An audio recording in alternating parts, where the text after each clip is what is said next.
Finally आमच्याही कॉलेजची fest सुरू झालीच. नमस्कार मित्रांनो, मी तुमचा प्रथमेश. गेल्या 3-4 दिवसापासून आपल्या इन्स्टा पेजवर एकही ब्लॉग नाही, क्योंकि मैं बिझी था ना यार. कसा ब्लॉग टाकू? 2 दिवसापासून आमच्या कॉलेजमध्ये सुरू झाली जनरल चॅम्पियनशिप. म्हणजे आमच्या कॉलेजचे स्पोर्ट्स सुरू झाले आणि कोणती ब्रांच जिंकन काहीच सांगता नाही येत यावेळेस. आता फुल कॉलेजमध्ये राडा होणार आहे भाऊ. जनरल चॅम्पियनशिपची सुरुवात होणार होती फ्लॅश मॉबनं आणि सगळे जमाई झाले होते. सगळ्यांनी खतरनाक डान्स पाहिला, लय जबरदस्त डान्स केला. म्हणजे असं वाटत होतं का डान्स प्लस मध्येच बसलोय का आपण. फ्लॅश मॉब पाहिलं तसंच कबड्डीच्या ग्राउंडवर आलो, कारण मॅच होती ना.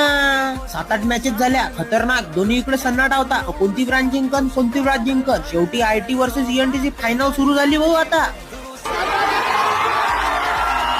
एकदम हाय व्होल्टेज सामना झाला भाऊ. आणि फायनली ईएनटीसीने मारलीच ना बाजी, कारण मी तिथे उभा होतो भाऊ. आपण ईएनटीसीचा शेवटी जिंकणार ईएनटीसीच ना. हे तर झाली मजाकची गोष्ट, पण काय खतरनाक खेळले आपले ईएनटीसीचे प्लेअर. म्हणजे